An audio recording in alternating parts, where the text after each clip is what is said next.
thank you all for inviting me. I appreciate the opportunity to come speak to you all today. They're giving out a handout. It looks like the PowerPoint wasn't working. But just to tell you a little bit about who I am and the background I come from, I was an auditor for 19 years with the Legislative Auditor's Office. And then I moved over to the House Fiscal Division. And the House Fiscal Division is one of the three groups for the state legislature that works on the budget. We're an objective, nonpartisan group. We work for every member of the legislature. I have 105 bosses because I work for every member. Our motto is treat every member like they're the speaker. So if we do analysis, we give it to the Republicans in one room, then we walk over and give it to the Democrats in the other room. Everybody gets the same information. We put information out, it goes to all 105 members. We staff the Appropriations Committee, so we do all of the budget work. We also staff the Ways and Means, which is the revenue side, which are all the taxes. And all revenue starts on the House side, and the budget starts on the House side. So we have a lot of work going on at the start of the session. It's a lot of responsibility, but it's good because one of our goals is to try to make sure the members have the information they need so that they can have good decision making. It's also to try to reach out to other groups to make sure they have information too. We want the public to be informed, just like the members are informed about the budget. Like they've talked about in the introduction, it is an important part of the state. It drives almost everything in state government, so the budget is something we want everybody to understand. And what I'm going to go over today, I'm going to try to give you a sense of kind of where we're at with the budget. Talk about the current budget we're in, what's happened. We've had a couple deficits, we've had a special session, it's been crazy. And then talk about where the budget is going, because you've probably heard about the fiscal cliff. And if not, we'll talk about it, because that's going to be a big part. And as you're getting the handouts, if you look on page 5, just to kind of jump right into the current budget. The current budget for the year is the 16-17. And a lot of people say, well, how much is the budget? $31.2 billion is the total budget for the House Bill 1, which is the general appropriations for all the state government. You also have the judicial, the legislative, you have the ancillary. So when people say, what is the budget, there's a lot of different numbers you can quote, but we're talking about the whole thing. This also includes something called interagency transfers. Some people, they're double counts, they take those out, but we go ahead and talk about those just so you see the total of the budget. And you'll hear a lot of, and you probably hear me talk a lot about means of finance. It's very important to know where the money comes from when you're talking about the state budget. The state general fund, those are all the taxes, the licenses, the fees that come into the state general fund. And that is what is, usually when people talk about what can be cut from a budget, what's the easiest to move around, and we'll talk about that a little bit later, is the state general fund. You have fees and self-generated revenue. Those are things that we have passed that said we're going to charge you a fee to cover the operations of an entity. It's supposed to cover those operations. Then statutory dedications. We call it statutory dedications, but it's actually constitutional and statutory. It's things that we've said we want this money to go to this particular purpose.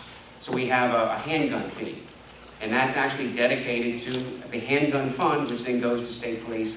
Look, we got technology going. Moving forward, here we go. Now we'll see if this works. That was the 5 minutes you started earlier. Yeah. All right, so now this one isn't working. That's Go. But that's Linda's. Yeah, that's another department. Yeah. One department gets the. We just tried it and it worked. Let's see. You got it on? Other than that, you got it. Okay, is that what you want? Sure. Then you pointed to the machine. That's the first one. Yeah. There you go. Okay, I just have to hit it really hard. Okay, so we'll get to slide 5. So statutory dedications are things like the handgun fund. And then the federal funds, that's obviously the funds we get from the federal government. We often have a match for it. And that gets you to that $31.2 billion.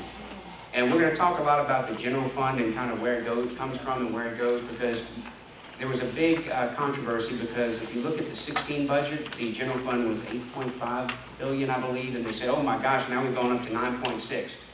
We had an issue in the state where we were using a lot of one-time money. We were not spending general fund because we were selling things, we were draining funds. So instead of using general fund, we were using those statutory dedications. So it made it look like the general fund was lower. So we have that note down here, even though it's $8.6 billion the year before, don't think that the general fund just totally, jumped in, overnight.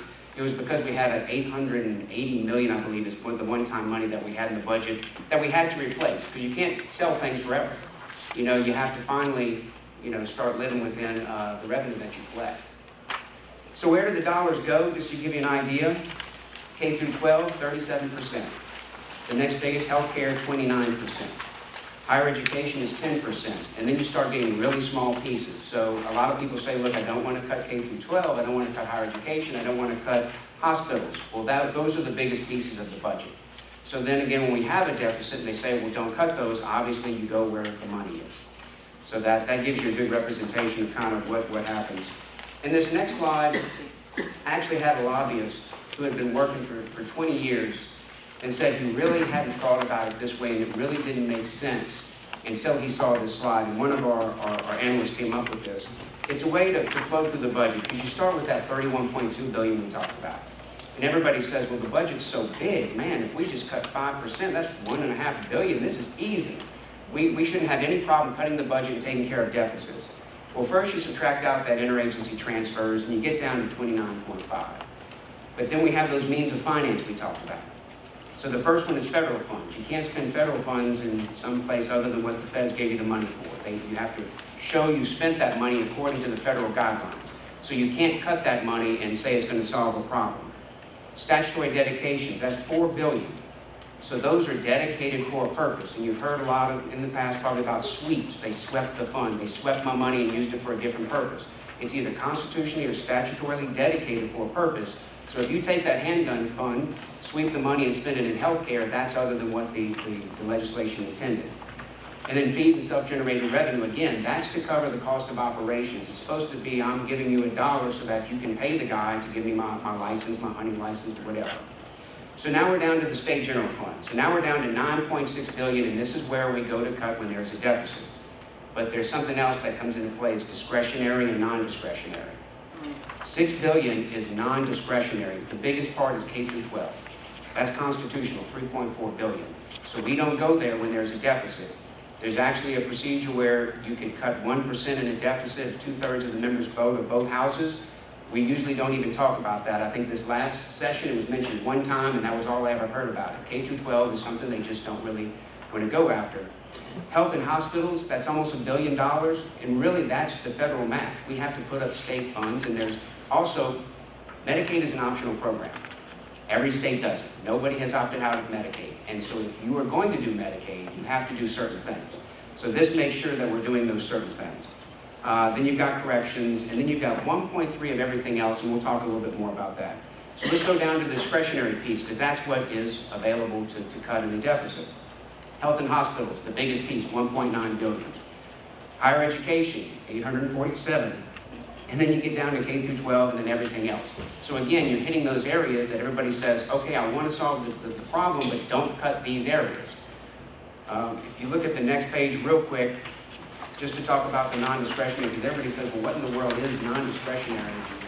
The biggest part is constitutional. The biggest part is constitutional. Then you get into some federal mandates, statutory obligations, legislative discretion, but obviously it's the things we have to do because the Constitution told us to put the money in those places. And the biggest part of that is K through 12.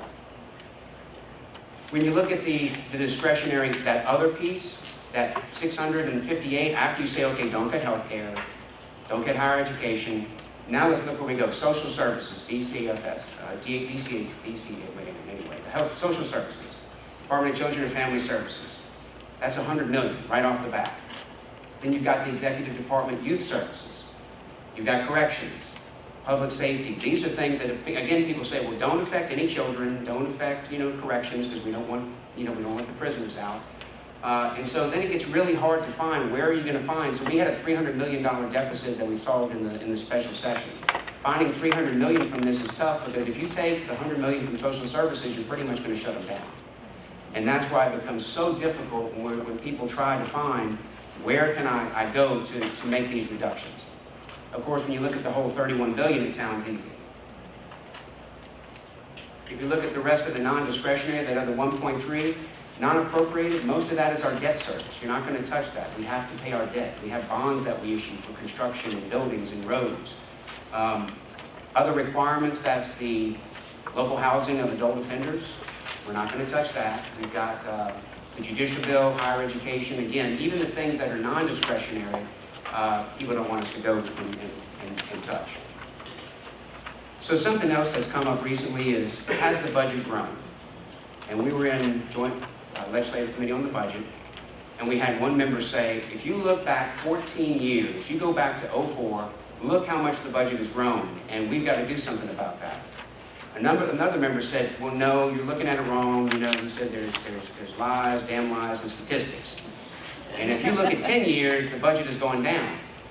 And so then they turned to us and they said, who's right? And I said, both. Because we had the Katrina effect. Katrina was, you know, the 05-06.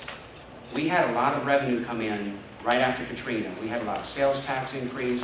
We had a lot of activity going on. So what we call 08, fiscal year 08, was the high watermark. That's when the revenue just skyrocketed. And you can see it. It's easy to see on the graph how things went up so high. Well, obviously that wasn't going to last forever, and it started going back down. So if you compare before Katrina, things have gone up. If you look at the high watermark 08 down, obviously it's going to look like the budget's going down. So it's really just whichever way you look at it. So we're the guys in the middle that get to tell them they're both right, and they don't usually like that. But that's just the way it is. Oh, and let me talk about something else real quick. State efforts. Usually we talk about state general fund. That's what everybody, that's the big topic of discussion. But lately what's happened is we've done so many things with statutory dedications. We were using statutory dedications instead of state general fund. Well, now the thing is, when we have a deficit, let's cut the state general fund, but let's take a balance and backfill it so that they really don't have a cut. So members said, what is the net effect? So state effort is, if you look at state general fund, statutory dedication, and fees. It's basically our state money. It's not the feds, it's not IAT. So that kind of normalizes for those changes and those moves back and forth. And I know some people get confused, but really that's the most realistic representation we have right now, especially what happened in the last couple of deficits, and we'll get into that in a minute because we're going to talk about state effort. All right, so current issues. So we've been talking about the 17 budget. That was where we started. That was the appropriated part. Then we came around December and we closed the books on fiscal year 16, and they said, guess what? We were about $313 million short for the year. So we have to solve that. Then not long after that, we had in January 13th, we had a revenue estimating conference, and we found that the revenues estimates for the state were going to go down by $304 million. And for those who don't know what revenue estimating is, we actually have a pretty good system in Louisiana compared to other states. We have a 4-member panel that's been in existence for 25, 26 years. We have the Speaker of the House, President of the Senate. We have the governor, usually the commissioner sits in for him. And also we have an economist from an accredited university in Louisiana. It's Dr. Jim Richardson from LSU. He's been there since the existence. I'm actually an MPA grad. I was a graduate assistant. He is the voice of reason. He's there for, everything has to be unanimous. It's not a majority rules on RAC. It has to be unanimous. So he's on there to make sure he's the voice of the economist, to make sure that everything is done correctly. And he has had a tough job over the years, because you can imagine you don't want to lower the forecast because that means you're going to have to cut things. But he's the one that has really helped us through some of these tough times. So in January we met, and the forecast of state general fund was lowered by $304 million. In addition to that, we have a couple other issues you don't really hear a lot about, but we have flooding funding. We got a 90-10 reimbursement, but we have to pay the 10%. And the 10% right now that's going to be due this year is 27.8. In fact, most of the agencies have already spent that. They spent it up front, and they're waiting for their federal reimbursement. They're waiting for that $90 million, and they're hoping the 90% comes in before the end of the year. And on top of that, we've had cash flow issues. A couple years ago, they figured out that we had an extra $300 million sitting in the general fund. It was just it's kind of like your bank account. You missed a deposit. So for years they hadn't reconciled. When they found it, well, they spent it. That meant our cash flow, or money available for cash flow, went down. And you can imagine during the year, the state general fund doesn't come in all at the beginning of the year. In fact, 40% comes in the first year, 60% the next. We use our statutory dedication balances to kind of help float that. So we borrow, interfund borrow from our stat debts. Well, that was about to go negative. we were about to use all the stat deads and not have enough general fund coming in. So they did something called RANs, Revenue Anticipation Notes. It's basically short-term borrowing just for a year. We said we're going to borrow up to $400 million just to make sure that, you know, we smooth out those peaks and valleys and we never go negative in our bank account. We ended up using $370 million of it so far, so we used almost all of it, and it looks like we're going to be okay for the year, but it's something that we'll probably be doing from now on. We thought maybe it was a one-time thing, but just the way our revenues are coming in and the way our expenditures go, 40% of our revenue comes in the first half of the year, but 60% of our expenditures go out. So we've got to work on that.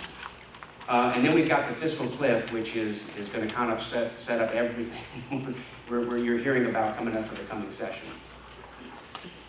But you know, we talked about the state effort.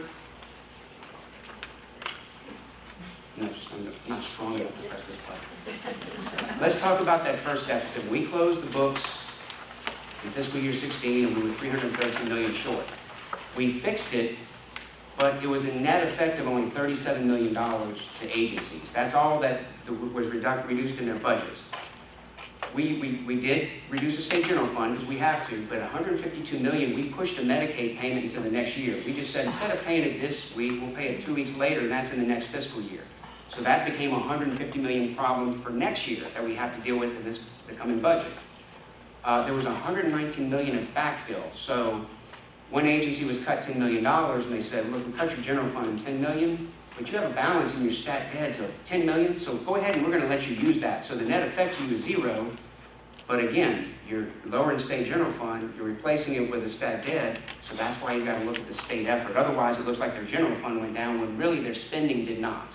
So if you want to look at what they spent, you have to look at both sides. They also did reduce $10 million of statutory dedications, but when the dust was all settled, higher ed took a $12 million cut, and LDH took a $12 million. And higher ed was going to take an $18 million, but we ended up in the back room for hours negotiating, finding other stat deads to backfill so that they only took 12.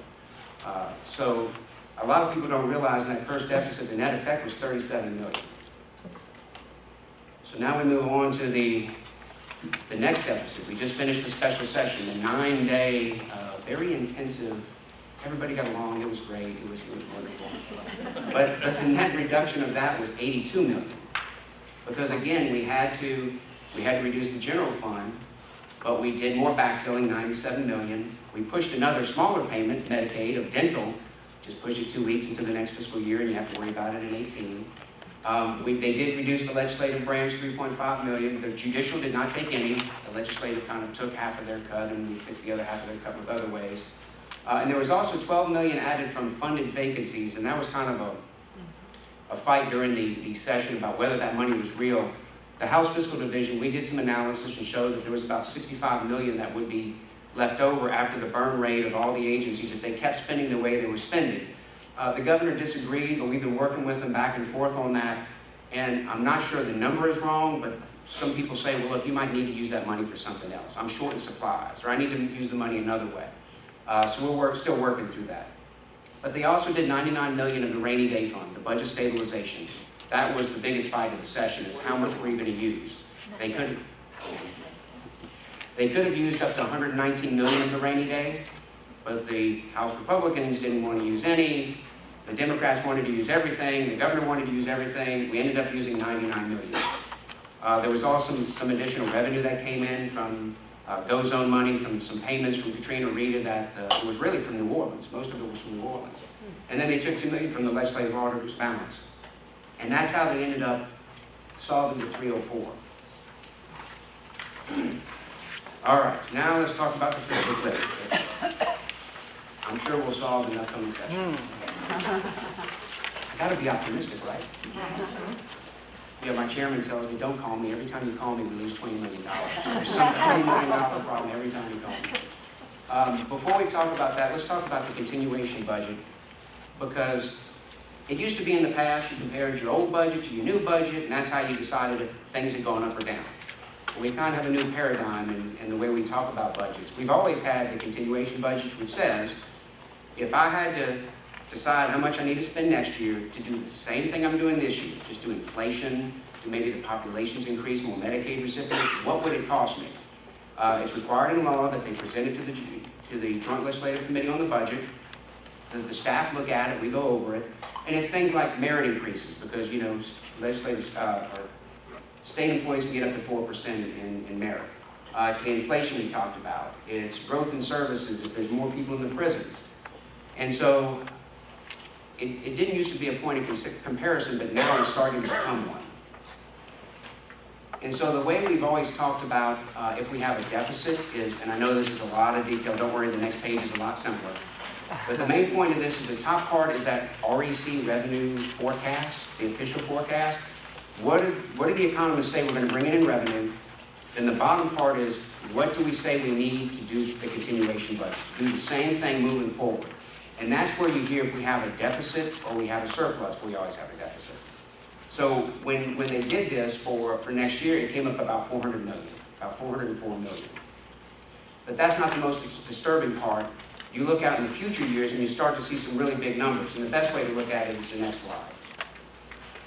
So the expenditures are forecasted to go up with the continuation budget, but the revenues drop off after fiscal year 18. The cliff comes when we hit fiscal year 19, because we did a lot of temporary revenue in the last couple of sessions. And just to kind of give you the highlight of that, we added that new penny. Most people know the fifth penny we added to the state. That goes off after fiscal year 18.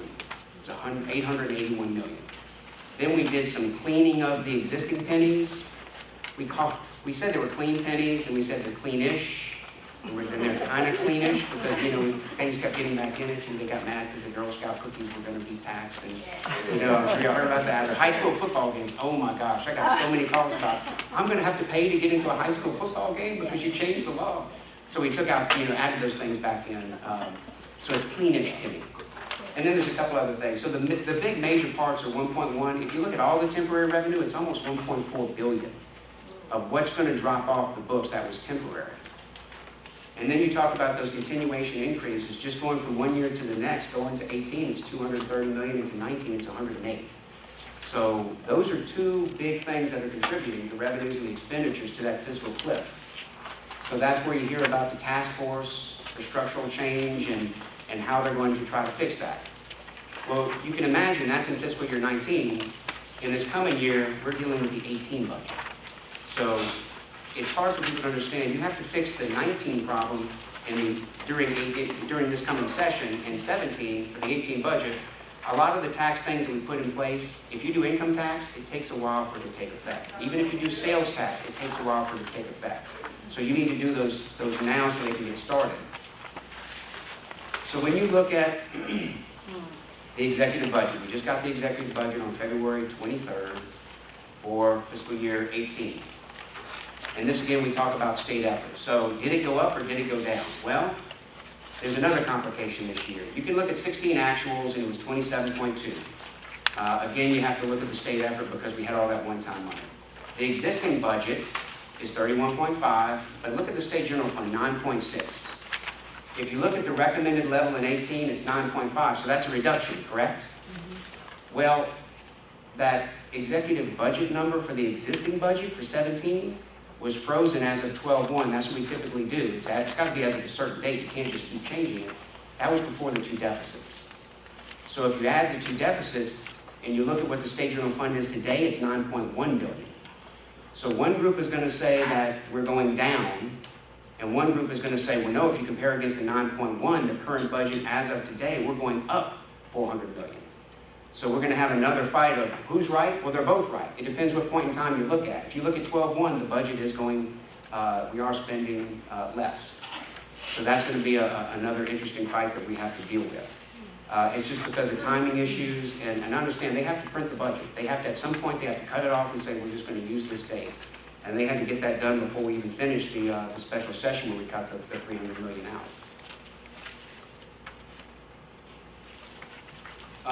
So now this goes back to, we talked about what point of comparison you use. The executive budget is balanced. A lot of people say, well, the budget isn't balanced. It is. 9.5 is forecasted for that year, and that's how much the budget spends. But remember we talked about the continuation shortfall of 404 million? That's part of it, but now the governor is using, and the commissioner are using another term, They're using administrative general fund requirements. There's 40 million of other things that they would like to spend that are not in the budget. So when you hear them talk, they'll say we're short 440 million. The budget is balanced. We did not fund all the continuation, and there are some other things he wants to spend. And this is what it's talking about. If it's starred, that's the continuation. So DHH, LDH, I still have trouble saying that. 31 million, they're short 92 million from continuation. 31 of that is the public-private partnerships. That will be a big battle. That seems to be the biggest priority of most of the legislators. TOPS, they funded at the same level as the current year, so we're 82 million short. It's at 70% again. The MFP base increase at 2.75, that's not in continuation, that's not starred. That's part of the 40 million they want to do. It's not in continuation, but that's kind of above and beyond. They cut most agencies 2%. They want to restore that. There's some matching funds for DOTD. They want to add more money to GO grants, the merits. So this is really the list of kind of the starred is what's continuation. If it's not starred, it's kind of what he would like to do. $5 million for DCFS caseloads. That could add 187 positions. My first audit in '92 was a foster care. I know those caseworkers get burned out. What I saw and what they go through is tough. And they have been cut over the years. So I know they would like to do that. It's above and beyond, but it's still something I know is going to be a priority for the legislators. So this is what they've got to face. This is the priority list they're going to have to come up with. And you're going to see probably 10 different lists from the different groups, because the Republicans are going to be different from the Democrats, are going to be different from just different groups. We joke there's probably 6 different kinds of Republicans and there's 4 different kinds of Democrats. So everybody's going to have what they want. And this will probably play out on the floor of the House and of the Senate is if there is extra money, because really there's only a few things you can do here. If you want to fix the budget, you can raise revenue, you can cut expenditures, you cannot fund continuation. So if they don't raise any revenue and you want to fund DCFS, you got to cut somebody. And that's the tough part of the legislative session. There's been several task forces that have been working. The structural task force, this task force on structural change, y'all have heard about them. Those are the ones that talked about the revenue increase. I think y'all hear from Kim tonight, and I think Jan's going to talk about that. They also had some sales tax work, some local taxation, and transportation infrastructure. And just so you know, when people say we want to raise the gas tax by 23 cents, that doesn't help the state budget. That is all dedicated to transportation. That goes in the Transportation Trust Fund, and it goes for roads and bridges. Oh, look at this. This is going to be perfect. I want 2 minutes. So let's talk about the timeline. We got the budget on February 23rd. Appropriations is going to start budget hearings on the 28th, so the agencies will start coming in and we'll have public testimony. Pre-filing deadline, if you want legislation or you want to try to have a lobbyist put in legislation, 31st is the pre-filing deadline, but all constitutional amendments have to be done at that time. We start the session on the 10th of April. 19th is the deadline for all bills. June 8th is when we finish, and July 1st is when the new fiscal year starts. So it is coming up fast and furious on us. But again, if you have any questions, if you need any information, our contact information, we have a lot of information on our website. I was very impressed. I saw this on your website. This is good. This is the kind of stuff we try to do as well. So if you want to know what our budget hearing presentations look like, as soon as they're done, we put them on the web. You can go and watch the streams live on the legislative website, and you can see the presentations, pull them up on ours. So.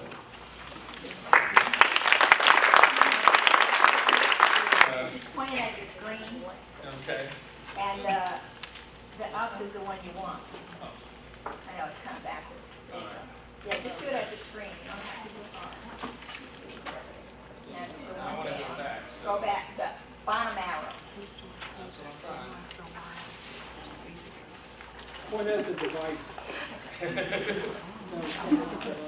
probably one of them. Yeah, well, point it here, try to project it. The light's not lighting up. You could just hit the down arrow. That's what I'm trying. Linda, can you do it? Linda, would you? Maybe you can do it on the computer, Kathy. Will you check it out? Can you do it on the computer for me? I got it. Yeah, of course. But I actually Go back to one. I've got another remote, but mine works a lot better. Well, anyway, following Patrick Goldsmith, I feel like, poor Les Miles having to follow Nick Saban. Because he really has probably forgotten more about the state budget than I'll ever know. So this is kind of humbling and nerve-wracking, but there's a couple of similarities between us and the House Fiscal Division. Where the Louisiana Budget Project is nonprofit, nonpartisan, but unlike Patrick, I don't have 105 bosses who are legislators. I just have a 9-member board, and we're a nonpartisan research organization, but we do have a point of view, and many of you are familiar faces, and so you know what we do, and that is to kind of make the budget and tax structure in Louisiana work as well as possible for low and moderate income families, for vulnerable families in Louisiana. And that's why my friends in the media call us the left-leaning Louisiana Budget Project. So, my cards are on the table as far as that. And I'm not an economist. I'm not I never worked in government. I'm a recovering journalist. I spent 20 years in the news media. This next week will be 14 years since I started at the Times-Picayune. And I came to Louisiana from Nevada, and I thought, the only place with more crooked politicians in Las Vegas is probably Louisiana, so this was kind of Shangri-La for me as a political reporter, and I was looking forward to exposing corruption. And then the first day on the job, they said, well, we want you to go cover the state budget. And I said, wait a minute, I was told there wasn't going to be any math on this exam. This is not why you go major in journalism in college.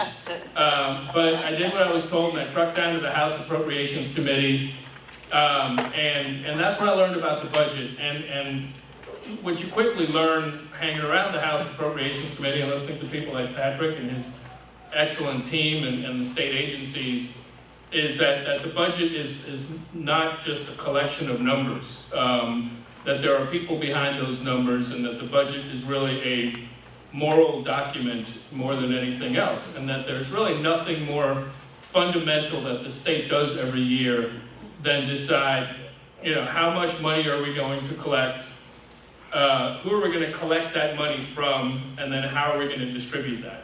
About everything that the legislature does, that's the most important thing.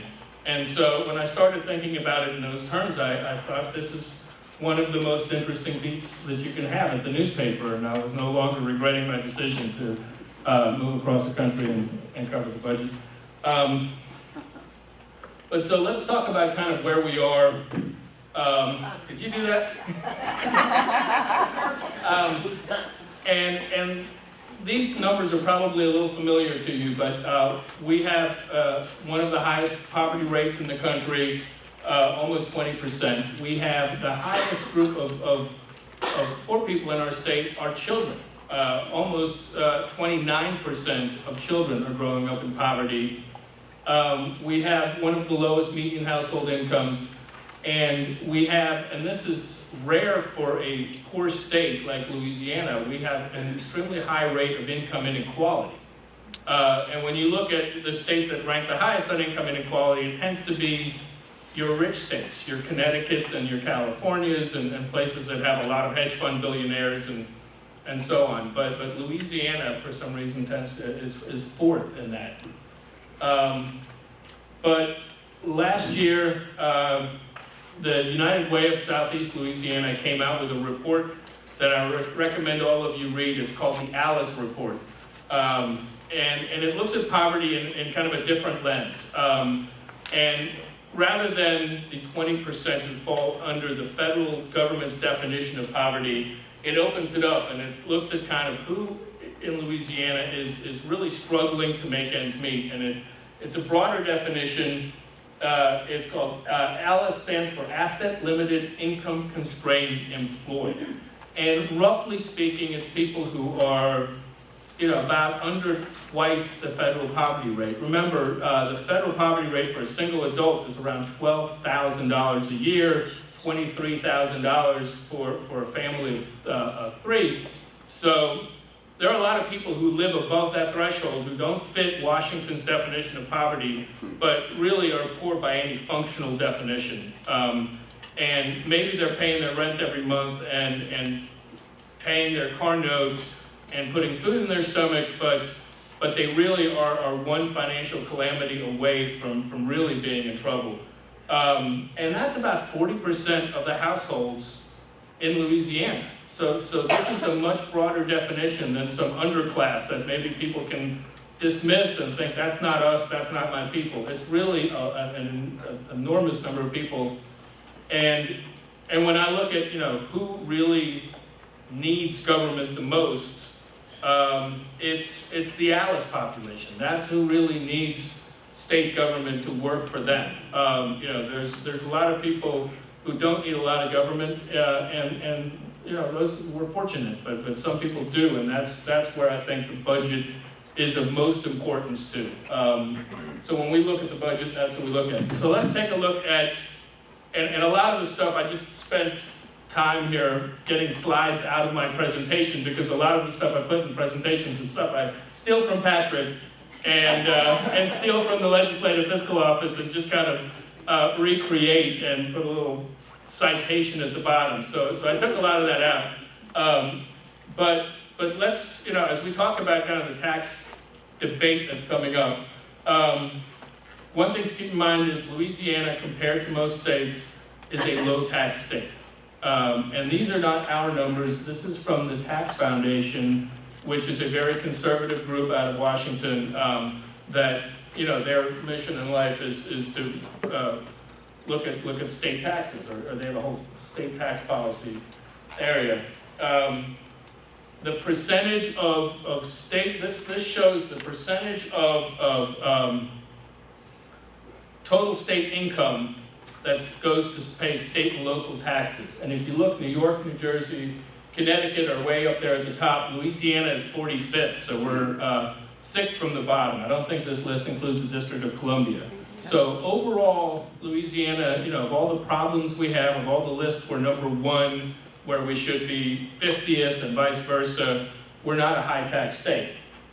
Yeah, this thing is not working. But one area where we are high, and the reason I put an asterisk on that overall tax figure is because that number actually predates the sales tax increase of last year. So we might be a little bit higher, but we're certainly nowhere near the top when you compare our peers. One place where we are really high is the sales tax. We used to be number 3 on this list until last year, when the legislature came in and raised the state sales tax, the clean penny. And now we're number 1 when you combine our state sales tax with the average local rate. So this is probably not where you want to be number 1. And the reason we think that this is a bad idea, obviously, is because the sales tax is the most regressive tax that we have. It falls harder on poor households than on rich households, because if you're poor, every dollar you take in, you end up spending. And if you're rich, you're putting some away and you're spending it on vacation, and it doesn't go out the door the same way. I'm going to keep trying this until it works.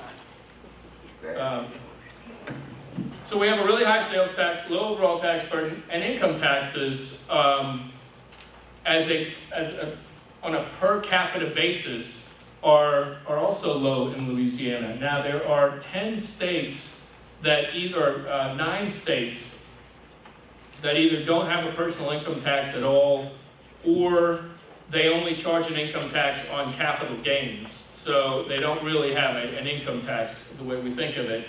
Out of the 41 states that do, our per capita collections are 3rd from the bottom. So even though our rates are kind of in line with a lot of states, we have a lot of deductions, which I'll talk about in a minute, but the overall revenue that we gain from the income tax is fairly low. So we're high on income, high on sales, low on personal income. I didn't put a property tax slide in here, but Louisianans actually have the lowest residential property taxes in the entire country. So that's another reason why we're extremely low. But the combination of the high income, low income taxes, high sales taxes is a reason why we have a tax distribution that is upside down. Unlike the federal tax system, where the more you make, generally, the higher your tax rate is. In Louisiana and other states, but Louisiana is worse than most, the richer you are, the lower percentage of your overall income goes to pay state and local taxes. So if you're in the bottom 40% of households by income, then 10% of what you make goes to pay your state and local taxes. And that's households under about $32,000 a year. If you're in the middle quintile, it drops down to 9.5, and it drops and drops all the way until, if you're in the top 1% of income earners, your effective tax rate in Louisiana is 4.2%. So you're paying more money in taxes, obviously, if you're in that top 1% than the person who's making $18,000. But as a percentage of your overall income, it's a lower effective rate. And that is because of obviously, the richer you are, the more you're affected by the personal income tax, and the poorer you are, disproportionately, it's the sales tax. So let's talk about where we've been fiscally. This is the same chart that, I think I stole this from Greg Albright. Yep. It's one of my favorite charts. Yeah, it's one of my favorite charts too. And this kind of shows where we were pre-Katrina. It shows the bump that we had after Katrina, when we had this kind of crazy combination of federal rebuilding dollars. We had oil prices go up to $140 a barrel. We had the discovery of shale gas up in northeast Louisiana, so you had an enormous amount of economic activity right there. So all of a sudden, our general fund went from about $7.5 billion a year to about $11 billion a year overnight. And it was a crazy time to be covering the legislature because there was more money than anybody knew what to do with. And then at precisely the wrong time, the legislature decided to pass the two largest cuts to the personal income tax in Louisiana's history. And this was a truly bipartisan failure. It happened in 2007 under Kathleen Blanco. Every single member of the House and Senate voted for it. And it happened again in 2008 under Governor Jindal. Every single member of the House and Senate voted for it. And this was the repeal of the income tax portion of the Stelly plan. So what you see there, when you see that red arrow going down, is you see the effect of taking close to $1 billion out of the state fisc through income tax cuts at the same time as the Great Recession happened and the economic, the post-Katrina rebuilding activity, the road home program and all that started petering out. So we really had the bottom fall out of our budget in a couple of years, and some of this was stuff that we could, just happen. I mean, we couldn't have timed Katrina, obviously, and that money was bound to roll out. But the other part was truly self-inflicted. This is a slide that I just threw in because it kind of, I think, helps explain the history of our budget a little bit. And how am I doing on time? You've got 15 minutes left. Yeah, okay. So the way I think about our budget in Louisiana, it's interesting that I'm in Lafayette, the heart of oil country, but for a long time, from from the Huey Long era to the 1980s, there was kind of an implicit bargain in Louisiana with the oil and gas industry, and that was, you can operate pretty much unfettered in our state and drill, and you're not going to be heavily regulated, but we're going to expect you to pay taxes on that, and the taxes of that will fund a good deal of state government, and that will allow us to keep taxes low on citizens. And it was kind of a populist bargain, and so we had a pretty low taxes then. And that's how it worked until the oil bust of the 1980s, and people from Lafayette, who, I wasn't here, but I've certainly heard and read about it. And that's when the deal fell apart. And from the 1980s until 2002, there was this question of, how do you make up the difference that oil used to fill in our budget. And that's how we got gambling, that's how we got the lottery, that's how we got a temporary sales tax that had to be renewed for about 17 years in a row.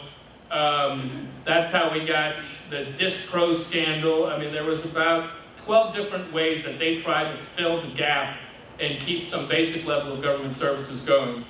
And then in 2002, a legislator by the name of Vic Stelly finally figured out a solution out of this, and the solution was to get rid of the temporary sales tax, to get rid of the state sales tax on food, drugs, and residential utilities, and raise personal income taxes. That was the Stelly plan. People of the state voted for it, and for a few years, the budget was kind of balanced and it was growing along with the economy. When you looked at the pre-Katrina part of that line, the budget and the state economy kind of grew together. And then again, we blew that deal apart in 2007 and 2008. And ever since then, there's been back to this question of how do you fill the gap? This is a chart that's kind of interesting. It was put together by an economist at LSU named Greg Upton, who wanted to know like how much is oil responsible for our budget problems. And he came up with this chart. It shows, it basically shows state tax revenues as a share of personal income. It's another way of looking at the budget. And as you can see, it's kind of been steadily dropping since the early 1980s, except for that little bump after Katrina. But we're down almost at a historic lows. So any way you kind of measure state government as a share of sort of what we have coming in the economy, we're kind of at an abyss. So that takes us to 2008 to 2014.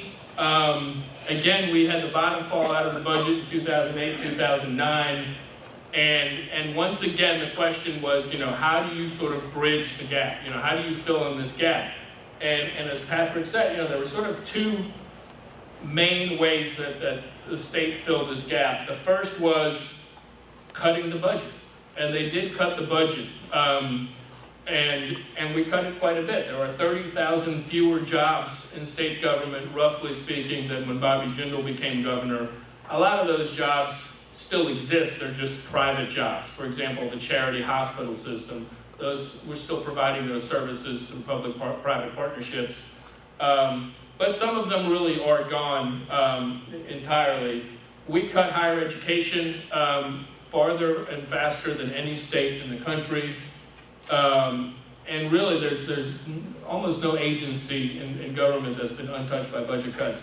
But when we couldn't cut enough, and when there was nothing left to cut, we started this practice of one-time money for recurring expenses, because there were some things that even the most conservative legislator doesn't want to cut. And so that's sort of the era we were in for years. This is just a slide that shows college funding and tuition, because when we cut higher education, we make that up through tuition. So people don't look at that as a tax increase, but for many students it really is. We used to have public colleges that were about 2/3 funded by the state, 1/3 funded by tuition and fees. That's sort of been turned on its head right now, and it's 2/3 tuition and fees, 1/3 state support. This is the budget of the Department of Children and Family Services, which basically cares for the most vulnerable children in Louisiana. It's been cut roughly in half, and they're saying that they need 187 caseworkers next year just to be able to do the basics of carrying out their mission. And here's a chart, another one I stole from the fiscal office, that looks at the amount of one-time money for ongoing expenses going back to the 11-12 fiscal year. Prior to that, the one-time money that they used was mostly federal stimulus dollars. The first couple of years of the crisis weren't as much of a crisis because we had the infamous Obama stimulus that everybody hated, except it kept government from falling apart in those years. But as you can see, so from 2008 to 2014 was kind of the era of one-time money in state government. And then in 2015, they finally sort of ran out of options here. We can go to the next slide. And in 2015, they sort of had they finally said we need to look at the revenue side and we need to raise some taxes. So in 2015, there was still about $826 million of one-time money in the budget, but they also raised taxes. And some of it was permanent. They raised the alcohol and tobacco tax. The first time the tax on beer had been raised in 1947. They raised the inventory tax. They raised some healthcare fees. But the two biggest things that they've done in 2015 and then in 2016 are temporary. They rolled back about $238 million worth of corporate tax credits, which isn't really a tax increase. It's more of a reduction in spending on corporate tax incentives. And they raised the sales tax. But they made both of those temporary. So that's where, again, you talk about the fiscal cliff. It's tax increases that they spend. So we always say we went from the era of one-time money to the era of temporary taxes. So on July 1st of 2018, $1.3 billion in revenue essentially rolls off the books, and that's why you're talking about a fiscal cliff. So the $440 million shortfall that the legislators are trying to solve this year, I'm not going to minimize its importance, but it's kind of a conventional crisis. It's the kind of thing that they're used to dealing with, and there are some tricks that you can use to solve a lot of those things. I mean, one of the things they do is they just don't fund inflation and say, sorry, you're not getting a raise. I personally think the state workers deserve a raise, but it's not. But the big crisis is coming up next year. But if they don't do it this year, they're going to have to go into special session because this is the year to consider taxes. So, let's go to the next slide. Let's see. So, a number of groups have looked at how do you reform our tax system. It started with Dr. Jim Richardson, the head of the Revenue Estimating Conference, probably the best-known public finance economist in the state. He and Dr. Stephen Sheffrin from Tulane University, at the request of the legislature, put together a revenue study in 2015. The Tax Foundation, the Conservative Tax Foundation, was hired by the Committee of 100. They put out a tax study last spring. You had the Task Force on Structural Changes in Budget and Tax Policy, this very blue ribbon commission with a wide number of folks on it, including Kim Robinson, who's speaking to you tonight, was the chair of that. They heard over 200 hours of testimony and put together a report. And then my humble little organization, we did our own report that we released 2 weeks ago, which you can find at investlouisiana.org. I hope you read it. But what's remarkable about all four of these is that they contain, the details differ, but the basic elements of what we all talk about is the same. And the crux of what we're recommending, and what I think Kimberly will talk to you about tonight, we don't know exactly what the governor's plan is, but we all sort of come to the conclusion that we need to raise a little bit more money through the income tax, and we need to come down on the sales tax. You do not want to have the highest sales tax in the country, and you also need to broaden the base of the sales tax. Our sales tax is basically a sales tax on goods, and we are much more of a service economy than we used to be. So all the experts who've looked at this have sort of said that's the answer. And particularly when we look at the income tax side of this, instead of raising rates, most folks are saying there's a couple of massive deductions in our personal income tax that are either almost unique to Louisiana or rare to find in other states. And so we put out some principles of tax reform. Okay, I'm down to 5 minutes. So we recognize that it's probably not going to, our plan is probably not what's going to pass. It's going to be some kind of compromise. So we put out some very specific recommendations but we also talk about principles of tax reform. And I think this is the way, the lens that hopefully all of this will be looked at. The first is that it needs to promote fairness. We started this by talking about, the poor are paying a higher rate than the rich. And I think when we look at restructuring the tax system, it should frankly be aimed at lowering the burden on low-income people and asking the people who have done the best in our economy to pay a little bit more. It needs to be adequate. The difference between our plan and a lot of the other plans is that the other plans kind of say, well, how can we collect the same amount of money we're collecting now in a different way? Ours is not shy about saying we think we need to actually raise a little bit more revenue than we're doing now so we can start to reinvest in some of the things that have been cut. I mean, we believe that the best way to grow an economy is to educate people and build safe communities and reinvest a little bit. So we think it needs to raise adequate amounts of revenue. We think it needs to make us competitive. And that means having rates and a structure that kind of looks a little bit like other states. I think it hurts business. It hurts our ability to attract business when we say, well, we have the highest sales tax in the country. Timeliness, and by that we mean we need to do this year. Because the alternative to doing fundamental tax reform, and where I'm really afraid this is going to go, is they're just going to kick the can down the road. Let's renew the sales tax, and let's renew these tax breaks, and let's punt this debate past the next election, because it's too complicated to deal with right now. That's the easy answer, but that doesn't solve any of the long-term problems with our tax system. And then more than anything, sustainability. And what I mean by that is, one of the reasons I think it's so important to talk about the personal income tax is when you look at where the economic growth is, where the income growth in Louisiana and really across the country has been in the last 30, 40 years, it's been at the top. The middle incomes and people with lower incomes, their incomes, when you adjust for inflation, have been essentially stagnant since the 70s. Give or take a few years.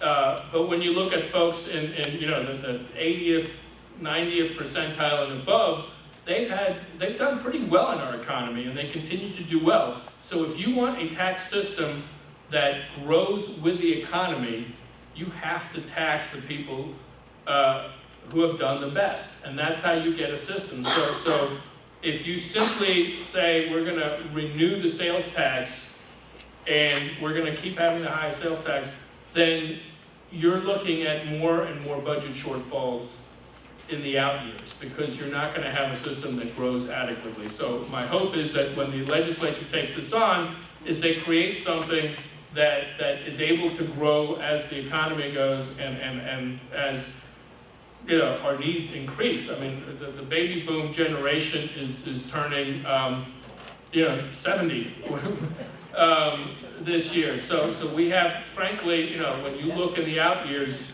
the needs of this state and the things that we have to provide are not going to decrease, they're going to increase. So we need a system that is built not just for 2018, but for 2028 and beyond. This is just kind of a rundown. Am I done? Okay. If anybody wants to talk about any of these, I'd be happy to talk about it later.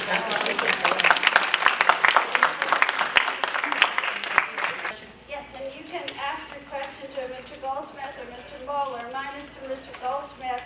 Do the incoming legislators receive orientation or training in the budget process? I didn't hear the question.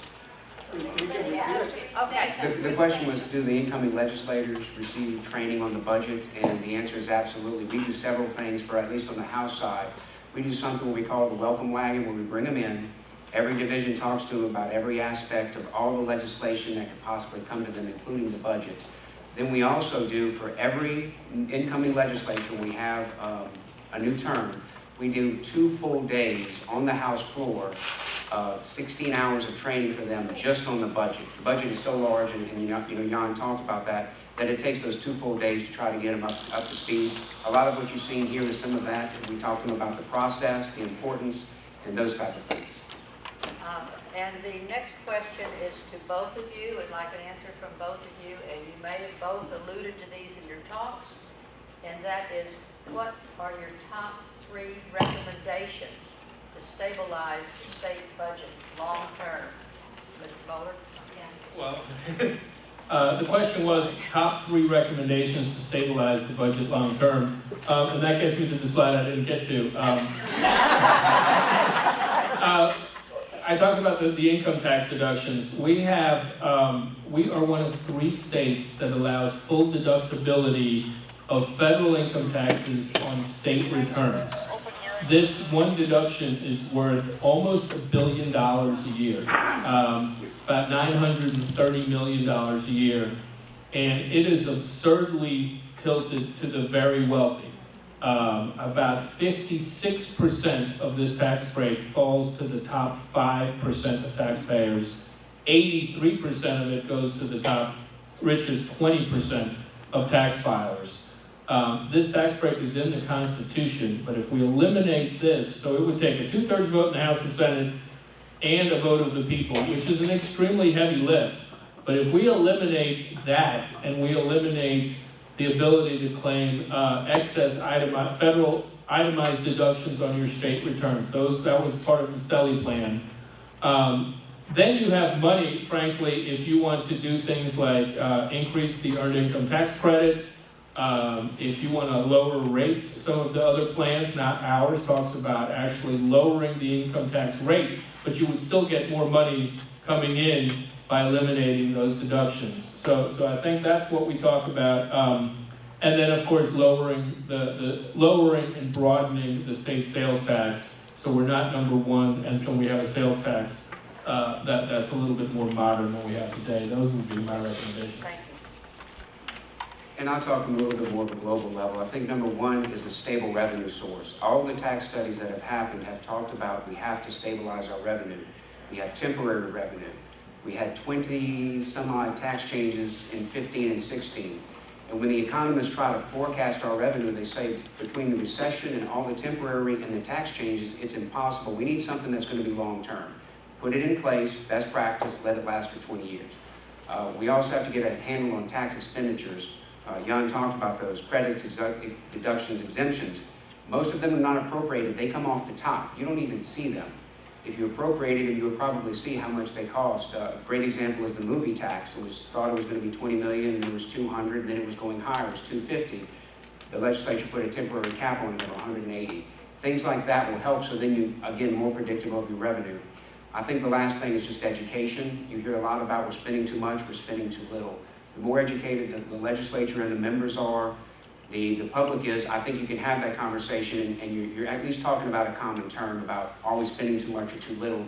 Now you're talking about policy decisions and you're not talking about just basic information about how many caseworkers does DCFS need. I think if you had that type of information, then you can have the discussion of now we all at least have a baseline.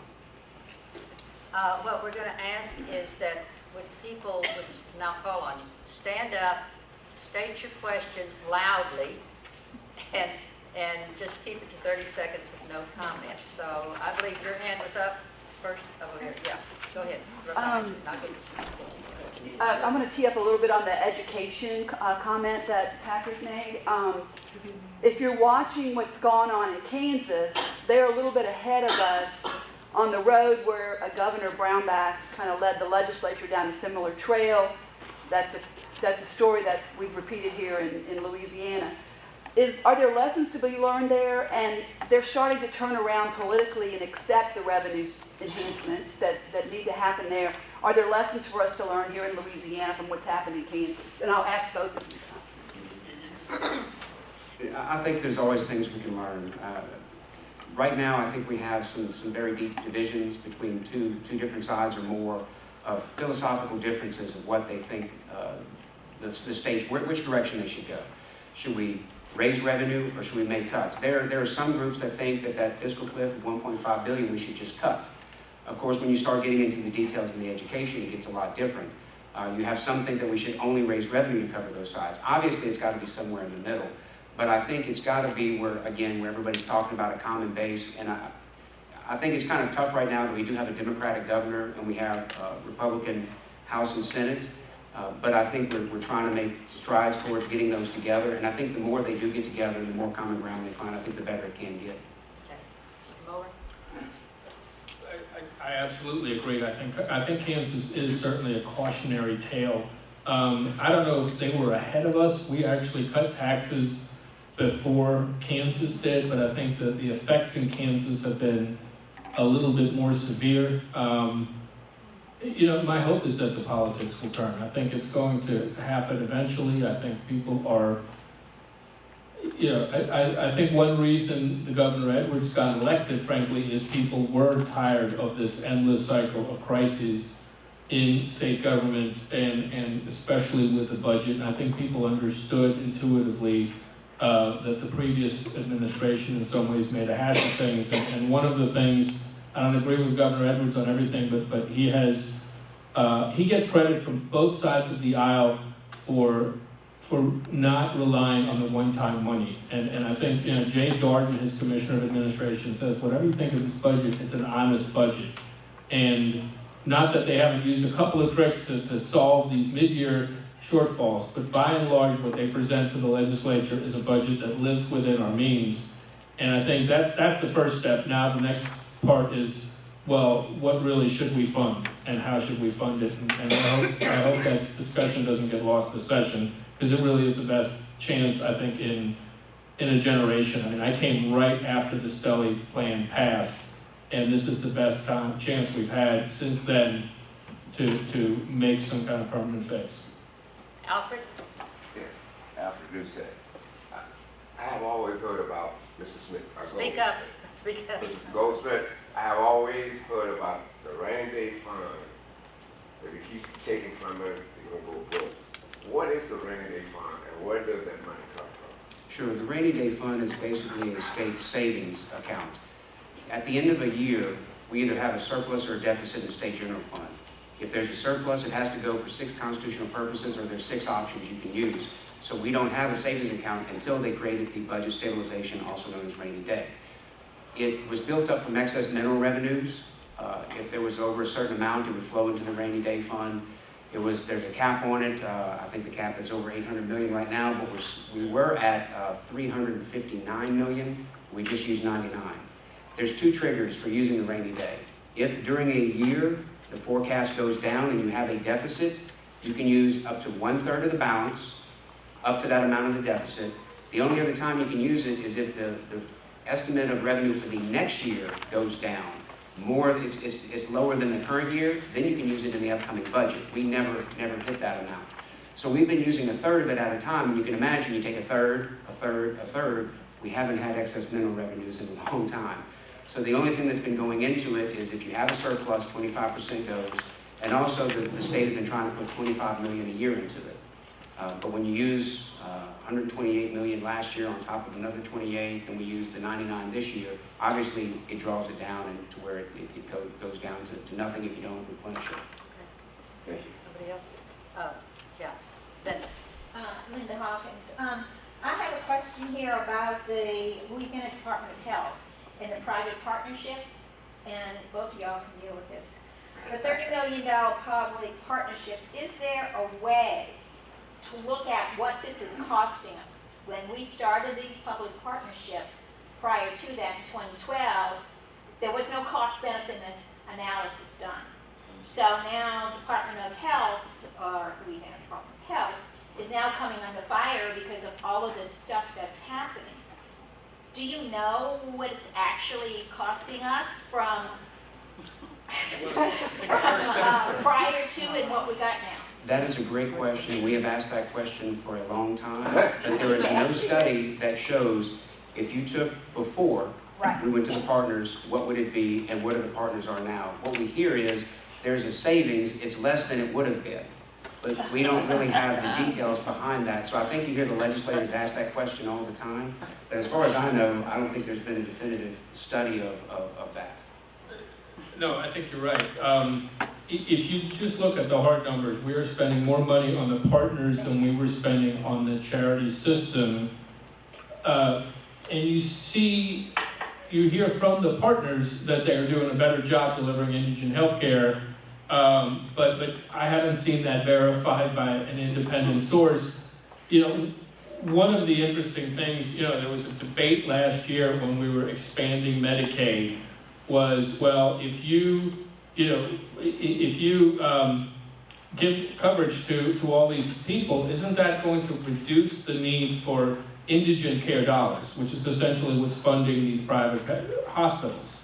You know, we used to just kind of make payments to hospitals and expect them to treat people who walked through their doors and didn't have insurance. And so there was a big debate, you know, kind of a wonky debate last session. Well, what assumptions can we make about the reductions in uninsured care based on the number of people who are going to get covered through expansion? And the private hospitals were saying, well, no, I mean, we think we're going to see just as many uninsured people, even though 400,000 people are going to get insurance. And of course, the administration was saying, no, we actually think there's going to be a much greater, you know, much less need for that. It turns out the administration was right. And that there aren't as many uninsured people walking in, because 405,000 people have health coverage today who didn't have it on July 1st. If I had time left at the end, I was going to talk about that. I mean, this is a landmark event in Louisiana. So I think when I see the $31 million cut, we're still combing through the budget and trying to figure out what it is, but my hunch is that it's not a crisis, because again, we have, when you look at there's a huge increase in federal funding coming in next year for healthcare because of the expansion, because that expansion is funded 95% by the federal government.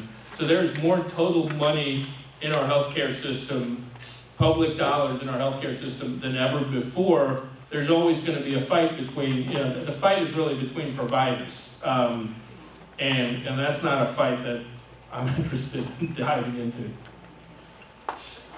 Okay, yeah, Bonnie. Yes. I have a question for each, actually. Young in St. Tammany Parish, our parish government is proposing 2 sales taxes for our April ballot. One is to operate the courthouse, and the other sales tax is to operate the prison. I wonder what your opinion is of more sales taxes, and if you know whether any other parishes in Louisiana are proposing more sales taxes. I wasn't aware of that, so I would have to look at that. I mean, in general, I think you can gather that I'm not as big a fan of sales taxes as other forms of revenue, but I honestly, this is the first I've heard of it. One of the arguments against raising the state sales tax is that it would make it a lot harder for local governments to raise taxes for things that they need. I mean, it's not my job to say how much money St. Tammany needs for its prisons or its library or any of the other things you fund with sales taxes. So, but I think politically it becomes much more difficult for local governing bodies to use the sales tax to raise revenue. Remember, because we have such low property taxes and we have the homestead exemption, local governments are very constrained in what they can do to raise revenue. They're going to have a little bit more opportunity because of changes to the industrial tax exemption. That's a whole other issue. But I think in general, that's one of the reasons the state should work on bringing down its sales tax, which would make it more palatable for local governments to use that as a revenue source. And Patrick, my question from you, on your slide from Governor John Bell Edwards recommended $440 million of funding if new revenue is recognized. There is an $11 million correction for corrections and rates for private prisons. Can you tell me any more about detail of what that represents? Well, we haven't talked to them a lot, but there's 2 private prisons in Louisiana Right. that we have. And there's been a big debate about funding. And there's been a discussion about jails versus prisons. They were operated as, and I hope I get this right, prisons which have services and some other features. When they didn't get as much funding, they were going to operate them as jails, which means there's not as many services. Obviously, if you want to rehabilitate, you need those other services. You need nurses, you need people that are on staff that can handle medical emergencies. So I think what they're trying to do is trying to get that rate back up. I'm not sure if you know any more, but from what I know, they're trying to work on those rates. For private prisons only? The two private prisons have a rate that they have, it's a contract. And so there's been a lot of discussion over the last couple of years, and of course, when you're trying to cut the budget, those are one of the first two places you go is towards some of the contracts. Any other topic? Yeah, I have one. Wendy, Yeah, I have one. would you stand up? Wendy King. And I had a question. I understood that there had been oil company royalties that the state used to collect. Is that right? It was oil royalties, or there was something in which the state used to collect these or build the companies? Do you know anything about that, or taxes? I'm not familiar. I know on the revenue estimating conference, they do collect royalties. Right. That is one of the pieces they collect. Severance is one of the big Yes. pieces, and also royalties. Yeah, The royalties, according to the economists, have been going down pretty Yes. drastically. yes, They said it's volume. yeah, Even though the price, they kind of stabilized the price in the Right. forecast, yeah. the volume has gone down so much that they've been lowering the forecast for royalties. Okay, okay. Because I didn't know that, I thought there was something about they just quit collecting. Did they quit Okay, billing? that's enough. Okay. Okay, let's get to some more issues. Yeah. Okay, my question has to do with discretionary versus non-discretionary funds. And I know each year when the budget comes up, they say, well, we can only take from the discretionary funds, or do I have it backwards? But either, the smaller amount is not accessible as far as changing the budget. So what would it take to change that balance? It seems like it's off balance. I think that one slide that talks about most of the non-discretionary, non-discretionary is constitutional. Most of that is K through 12, which is locked up by the Constitution. We have the MFP, the Minimum Foundation, program formula. And so it would take changing things in statute or constitution for most of those. Some of them are also court orders. Now, you actually can, in some of the other discretionary, reduce them. If there's a court order, it's telling you have to perform a certain function. You can perform it more efficiently. Even with health and hospitals, they've reduced some of the rates that were considered, non-discretionary. But they performed the same service, they did a little bit more efficient work. Julie. There were cuts to the budget since they only used $99 million of the rainy day fund, and some of those cuts were the health department, mental health, and some other things. And what the governor asked for, his $92 million, is that going to restore and go beyond restoring what was cut in this last session, or do you not know? Well, I know our analysts are looking at the budget right now, and if you remember, the executive budget is based on the pre-deficit numbers. So they built the budget, so when they have a reduction in their budget, it's different from what they had. So in a sense, they got the money back up to 12.1, then they made reductions. I don't know a lot of the details so far. I know the partners, the 31 million, that's one thing we've heard. Some of the other, I've actually got a breakdown I could share with you later of what that 91 million is in detail. Ann?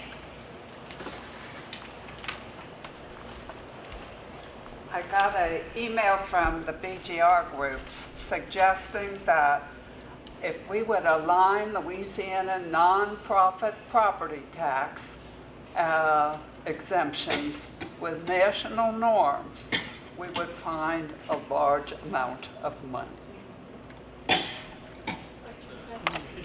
Take that one. I want to say they addressed that in the task force for structural change. Yeah. I think that was part of what they talked about. I don't know the dollar amount, but that might be a good question for Kim Robinson tonight. Well, it's a holy cow. You can say I support it. Yes, sir. Back here. Jim Harlan from St. Tammany. One of the major elements of the healthcare plan being discussed currently is the pushing down of responsibility for administration of Medicaid and funding for Medicaid to the state level based on a federal per capita. Have you done any looks at what happens to the demand for Medicaid services and related budgets compared to the revenue sources within the states to supplement any federal per cap, given the dynamics of demand for services and revenue in the Medicaid space, recognizing, I think, that Medicaid is a very large number in the budget picture?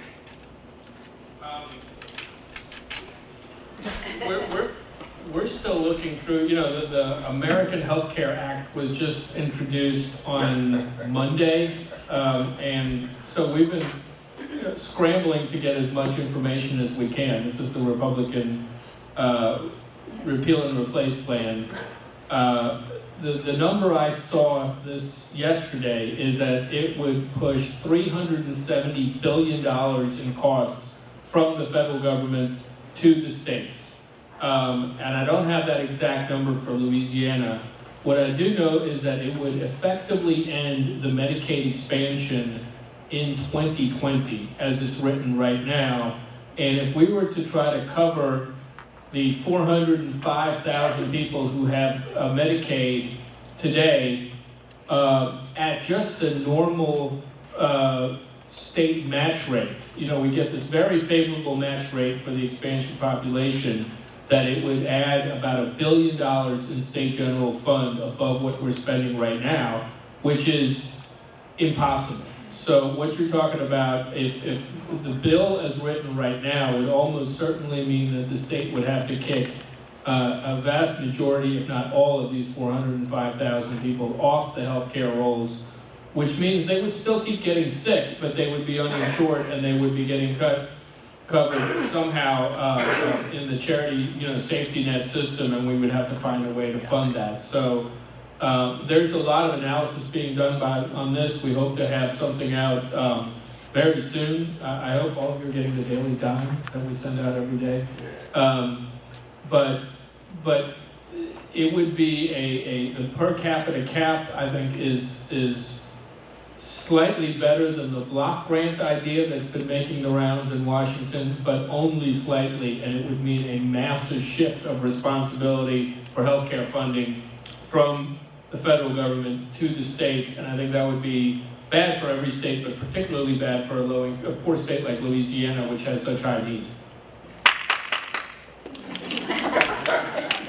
No comment. Anybody else have a question? Patty? Yes, thanks for both the good talks.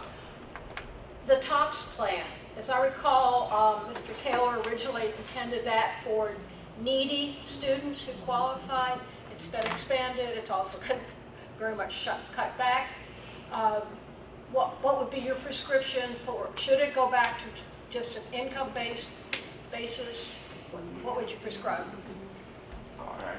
Well, as legislative staff, we don't have an opinion, but I can tell you there have been a lot of things discussed. They talked about the income level. They talked about should we put a cap on it for income if you make over 100,000, 200,000, or should they do a percentage? They've also talked about changing the eligibility. They did a little bit of that last year, but not a lot. They did that for some of the extra supplements. And so right now, I think they're going back and forth trying to decide what they're going to do with it, because right now they still have that $80 million shortfall. And last year, if you remember, they front-loaded and said, okay, we're going to at least for the first semester get everybody 100%, and then it turned out to be, I think, 42% in the second half, trying to give people an opportunity to get things in order because it would have happened so fast. So they're going to be faced with the same thing unless they do something that would make a change. I think he covered it. I think from our perspective, you know, the change that I would like to see in higher education funding is an increase in the GO grant program. This is a program that's not younger than TOPS, and it's a need-based college aid program that is tied to the Pell Grant program. And while we're spending upwards of close to $250 million or more on TOPS, the GO grant program has been stuck at, I think, $26 million for close to a decade now. And there was a report from the Board of Regents recently that said full funding of GO grants would cost over $100 million. And the governor is proposing, or I said on his wish list, he would like to bring that program up. But I think that that's really where the need is for low-income students, and there's numbers of studies that show that if you can give low-income students just a little bit more help paying for college, it increases the chances that they will stay in college and complete that degree. And I think so that's something that the state really could, and so I'm kind of agnostic on TOPS. I don't have a problem with TOPS, but I would really like to see the GO grant program funded at a much more robust rate, because I think that could make a real difference for giving low-income students the ability to graduate without debt and become tax-paying productive citizens. Yeah, one other real quick thing too, the Board of Regents did a study on this and released it, and I think their main recommendation was do a lower percentage of funding for freshmen and sophomore and increase it to try to encourage people to continue. Also talking about making people take 15 hours, but then I think they backed off of the recommendation, so I think right now we're sitting at just kind of even again, trying to see what could be done. Right now you can do 12 hours and stay eligible, but they wanted to increase it to 15. Kathleen? So I was just wondering if we're going to lobby during the legislative session, who should we call first? Who are the legislators we should be calling? Call your legislator, and if you, from our perspective, getting tax reform means the conservatives are against it. So if you know a Republican legislator who is shy about voting for tax reform, and you want to call him or her and say this is something that we think is needed. I speak to a lot of nonprofit organizations, and I get asked all the time by folks in the nonprofit community, where in the budget can we find $10 million for this thing that is the most important thing in our world, whatever mission this nonprofit has. And my answer is starting to be the same thing all the time, is get involved in tax reform, because unless we fix the tax structure, then there's never going to be the money for all these things that have been kind of neglected and cut over the last decade. So it's not a comfortable place for a lot of folks in the nonprofit world to talk about tax policy, because they do something else. They're working for children, or they're working for seniors, or people with disabilities, or whatever group they're working with. But if you know a legislator, if the person represents you, then they're more likely to listen to you than if you're calling Cameron Henry, but who's in Metairie, but you live in Lafayette. Call your local legislator and tell them that this is important to you, and I think that's the best thing we can do. We're about to bring the questions to a close. Go ahead. Can I answer that real quick? I'll give you 3 levels. First of all, I agree, talk to your legislator. That's the most important thing that you can do. Then I think you need to try to find champions. There are obviously legislators who are champions on certain subjects. If you find them, they will make amendments, try to put things in on your side.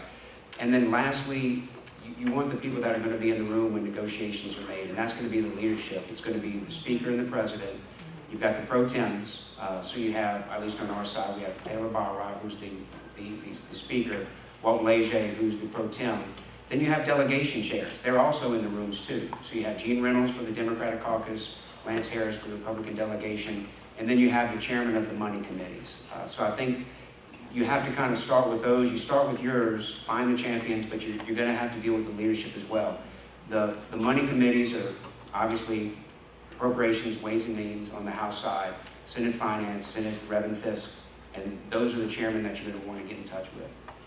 To expand on that, next week it's going to be posted on our website, all the members of the 4 finance committees and their contact information, emails, phone numbers, etc. So you can go to the website and it's got the district numbers so you can find yours. So that's just a quick, one last quick question, and I'm going to ask it, and it's a shorty. Have the legislative term limits had an impact on the budget process? And I'd like an answer for both of you. and I'll say I live that every day. What term limits have done is it's required more education. We talked about education earlier. We do a lot of education for new members. We have massive turnover at certain times. We had a lot of turnover. We had 26 new members. And now in the next term, they're talking about it could be 45 to 60. So that's a lot of people to educate. The other thing it's done is now you'll see people leave in the middle of a term, or their last term, I should say, because they look for, maybe I can become the mayor or a judge, because they know their term's about to end. And if they're in the House, typically you go to the Senate, but if the Senate seat isn't open, so then they're looking for something else. So I think it does, and what we try to do is bolster up our website, offer every member individual meetings up on the 11th floor of the Capitol. We have a TV hooked with the computer, and we give individual presentations and training so that we can try, because the budget process is complicated. Most people don't understand when we get the budget requests from the agencies, the boxes take up a room. It is 3 boxes of solid documents just for LDH to try to get through the health and hospitals budget. And members think, okay, I'll just learn the budget, and then when they come up after about 2 hours, they're like, have we even scratched the surface? We haven't even talked about a department yet. So we do everything we can to try to educate. I think it's absolutely, term limits have had a big effect. I arrived in 2003, and there were a number of legislators there then who had been around since the 70s and sort of been through a lot of the battles, and again, just knew a lot. And it's not a subject that you learn very quickly. I mean, it took me a long time to figure it out. I still haven't completely figured it out, but it takes a long time. It's a complicated process, and legislators are part-time employees. This is a part-time job that pays a part-time wage, and they come in for 3 months a year or 2 months a year to do this job, and some of them on the money committees come in on, they have interim meetings, but I think about the budget full-time and tax policy, but which is more than the legislators, and so I think that,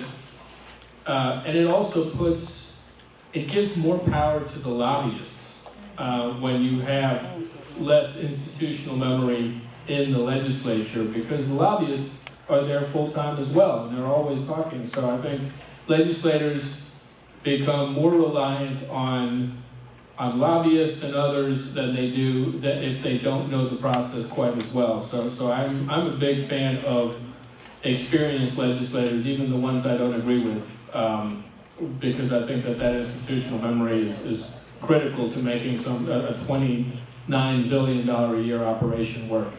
Well,